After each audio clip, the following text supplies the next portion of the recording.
আসসালামু আলাইকুম, কি অবস্থা তোমাদের সবার? আশা করি তোমরা সবাই ভালো আছো। আলহামদুলিল্লাহ আমিও ভালো আছি। আমি আজকে তোমাদের সাথে আরেকটি নতুন এপিসোড নিয়ে হাজির হয়েছি। সেটি হলো একটি ইটালিয়ান ব্যাম্বোলিনি রেসিপি। আশা করছি তোমাদের ভালো লাগবে রেসিপিটা। আর এটা অনেক বেশি টেস্টি হয়, স্ন্যাক্স হিসেবে তো দারুণ। আর তোমাদের যদি ভালো লেগে থাকে তোমরা অবশ্যই এটা বাসায় ট্রাই করতে পারো। আর আমার ভিডিওটা যদি তোমাদের ভালো লাগে অবশ্যই একটা লাইক, কমেন্ট আর আমার পেজটাকে ফলো এবং আমার চ্যানেলটাকে সাবস্ক্রাইব করতে ভুলো না। চলো আমরা রেসিপিটা দেখে নিই। Get started. আমি কিনা ফার্স্টে একটা বোলের মধ্যে 1 কাপ কুসুম গরম পানি নিয়ে নিচ্ছি। আর তোমরা চাইলে কুসুম গরম পানির পরিবর্তে কুসুম গরম দুধও নিতে পারো, এটা তোমাদের ইচ্ছা। আমি যে রেসিপিটা ফলো করছিলাম ওটার মধ্যে দুধ নিয়েছিল, বাট আমার কাছে তরল দুধটা তখন অ্যাভেলেবেল ছিল না, তাই আমি কুসুম গরম পানি দিয়েছি।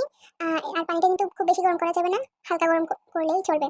তারপর হচ্ছে আমি এখানে যে কাপে পানি দিয়েছি সেই কাপের অর্ধেক অর্থাৎ 4 ভাগের 2 ভাগ হচ্ছে চিনি দিব। আর তোমরা মিষ্টিটা তোমাদের ইচ্ছা মতো দিতে পারো, যারা বেশি খায় তারা বেশি আর যারা কম খায় তারা কম দিবে। তারপর হচ্ছে আমি এখানে 2 চা চামচ মতো ইস্ট দিয়ে নিব। আর পানিটা গরম করে দেওয়ার কারণ হচ্ছে ইস্ট যেন ভালো করে অ্যাক্টিভ হয় সেজন্যই। আর এই তো এখন হচ্ছে আমি ইস্টটাকে ভালোভাবে ইস্টের আগে চিনিটাকে ভালোভাবে পানির সাথে মেশাবো। তারপর চিনিটা গলে গেলে আমি ইস্ট দিব। ইস্টটাকে ভালো করে মিশিয়ে আমি ঢাকনা দিয়ে প্রায় 15 থেকে 18-19 মিনিট মতো আমি ঢেকে রেখে দিয়েছি একপাশে, যাতে ইস্টটা অ্যাক্টিভ হয়ে যায়। আমি 15-20 মিনিট পরে ফিরে আসলাম। দেখো এখানে কিন্তু এক্সট্রা এখন ভালোভাবেই অ্যাক্টিভ হয়েছে, যার কারণে এখানে একটু ফানা ফানা টাইপ বাবল টাইপ উঠছে আর কি। তো তোমরা চেষ্টা করবে 15-20 মিনিট রাখার জন্য। এরপর হচ্ছে আমি যে কাপে পরিমাপ করে পানি দিয়েছিলাম সেই কাপে ময়দা দিয়ে নিব। এই 1 কাপ করে করে ময়দা আমি প্রায় 4 কাপের কাছাকাছি ময়দা দিয়েছি এখানে, অল্প অল্প করে, একসাথে বেশি করে দেইনি, কারণ ডোটা যদি শক্ত হয়ে যায় তাহলে আবার সমস্যা। ডোটা হালকা টাইট, টাইট না, হালকা সফট রাখার জন্য আমি এখানে মানে অল্প অল্প করে ময়দাগুলো অ্যাড করছিলাম। আর ময়দা দেওয়ার পর হচ্ছে আমি এখানে 1/2 চা চামচ মতো লবণ অ্যাড করব।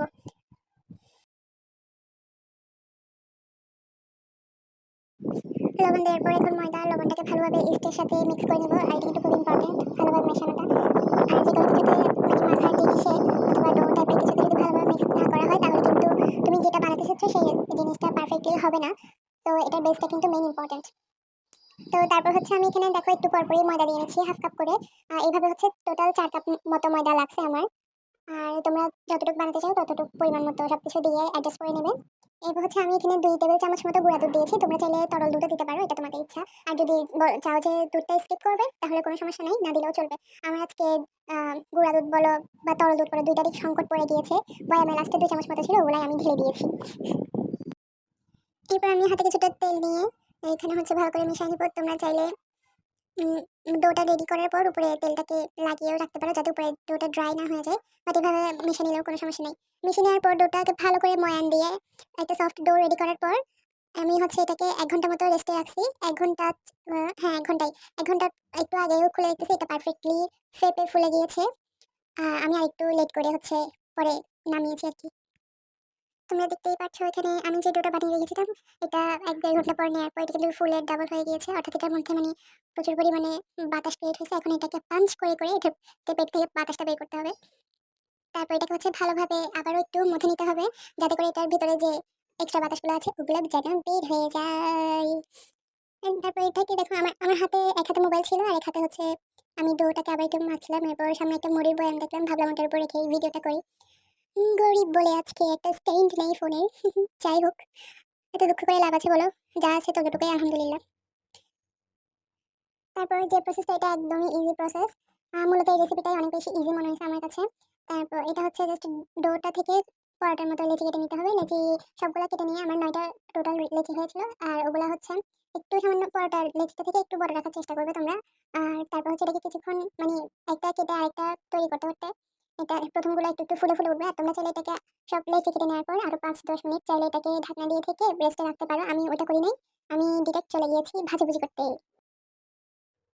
এটা ভাজার জন্য যে তেলটা নিতে হবে সেই তেলটা কিন্তু বেশি উত্তপ্ত গরম করে ফেললে হবে না, এটা একদম হালকা গরম করতে হবে, যেন লেচিগুলো ছাড়ার সাথে সাথেই যেন চারপাশে বুদবুদটা ক্রিয়েট না হয়। একদম হালকা আছে এটাকে হওয়াইতে হবে। আর যদি তেল বেশি গরম হয়ে যায় তাহলে কি হবে, আর ব্যাম্বুলিনগুলোর উপরে হচ্ছে বেশি দ্রুত কালার আসে যাবে দেওয়ার সাথে সাথে, কিন্তু ভেতরটা হচ্ছে একদম কাঁচা কাঁচা কাই কাই থাকে যাবে। সেজন্য তেলটাকে অতিরিক্ত গরম করা যাবে না, হালকা আছে এটাকে একটু সময় নিয়ে ভাজাভাজি করতে হবে। আর আমার এখানে টোটাল 9টা হয়েছে, তো আমি 2 ব্যাচ করে দিছি। এক ব্যাচে হচ্ছে 6টা দিছিলাম, আর সরি 5টা আর 6টা দিছি, আর এক ব্যাচে হচ্ছে 4টা দিছি। তো প্রথম 6টা দেওয়ার পর দেওয়ার হচ্ছে কিছুক্ষণ পর এগুলো নিজে নিজেই ফুলে উঠবে। কারণ এটা ডোটা কিন্তু পারফেক্টলি হয়েছে তাই এটা ফুলে উঠবে। আর এটা কিন্তু শক্ত হবে না, একটু সফট থাকবে এটা ভিতরে। আর আমার এটা হচ্ছে একটু মনে হয় বেশিক্ষণ রাখছি, বেশিক্ষণ না, আমি 3-4 মিনিট মতো রেখে তারপর হচ্ছে উল্টা দিছিলাম। কিন্তু এর মধ্যেই হচ্ছে একটু খাড়ো কালার চলে আসছে। তোমরা একটু চেষ্টা করো, মানে দেওয়ার 2-3 মিনিট পরে তোমরা চেষ্টা করবে উল্টাই দেখতে। এটা যদি বেশি খাড়ো কালার এসে যায় তাহলে মানে একটু দেখতে কম ভালো লাগবে। একটু হালকা রাখলেই ভালো আরকি। ব্যাম্বুলিনি কালারটা আমারটা একটু খাড়ো চলে আসছে আরকি। এটা সমস্যা নেই, খাইতে তো ভালো ভিডিও হইছে, তাই না? আর এটা তো এতটাও খারাপ লাগতেছে না দেখতে। এটাও আমিও ফার্স্ট টাইম ট্রাই তোমাদের সাথে ভিডিও শেয়ার করতে, করতে আমার মাথায় মানে একদিন পর, পর নতুন, নতুন রেসিপি মাথার মধ্যে ঘুরে ভাবি যে এটা করব, ওইটা করব। বাট সবটা একসাথে করা হয়ে ওঠে না। একেক দিন একেকটা করি আরকি। আর তোমাদের যদি আমার ভিডিওগুলো ভালো লাগে আমাকে একজন ছোট্ট ব্লগার হিসেবে প্লিজ সাপোর্ট করিও, আমার পাশে থাকিও। আমার সো ফাইনালি আমাদের ব্যাম্বোলিনি ইজ রেডি। বাট এখানে একটা ছোট্ট মিস্টেক আছে, সেটা হচ্ছে এই ব্যাম্বোলিনিগুলো রেডি করার পর এখানের মধ্যে হচ্ছে ক্রিম দিতে হয়। ক্রিম অথবা চকলেট দিতে হয়। বাট এই দুটার কোনোটাই আমার কাছে ছিল না। আর আমি দোকানে গিয়ে আনার মতো কোনো মানে একটু অলস আরকি আমি। যাই হোক, এগুলো এমনিতে চকলেট ছাড়াও খাওয়া যাবে, বাট চকলেটেরটা হচ্ছে আরেকটু বেশি টেস্টি হয়। অ্যান্ড তোমরা চাইলে এভাবে করতে পারো বা এভাবে ভেজে নেওয়ার পর ভিতরে চকলেট দিয়েও করতে পারো অ্যাজ ইউর উইশ। তো ফাইনালি আমাদের এটা কিন্তু পারফেক্ট ভাবে রেডি। আর আমি তোমাদেরকে তো শুরুতেই বলেছিলাম আমার ঘরে আজকে তরল দুধ শেষ, পাউডার দুধ শেষ, তাই আমি বানিয়েছি একটি জাদুকরি রং চা।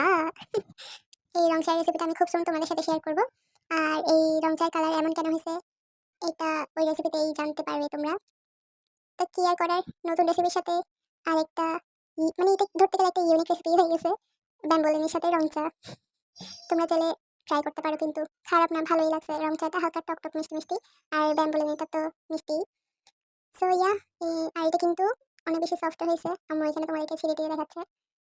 আম্মুরও অনেক বেশি ভালো লাগছে, রিয়েকশন দেখে আমি বুঝতে পেরেছিলাম। এই তো আজকের রেসিপিটা এই পর্যন্তই।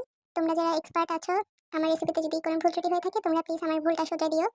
আর যারা আমার মতো নতুন ব্লগার আছো আমি দোয়া করি তোমরা সামনের দিকে এগিয়ে যাও, ভালো ভালো ভিডিও তৈরি করো এবং নিজের ভবিষ্যৎটাকে আলোকিত উজ্জ্বল করে তোলো। তো এই পর্যন্ত আজকের ভিডিও। তোমাদের ভালো লেগে থাকলে আমার পাশে থেকে পেজটাকে ফলো করে দিও। আর আমার ইউটিউব চ্যানেলটা সাবস্ক্রাইব করে দিও। আজকের মতো এই পর্যন্তই। টাটা, বাই বাই, আল্লাহ হাফেজ।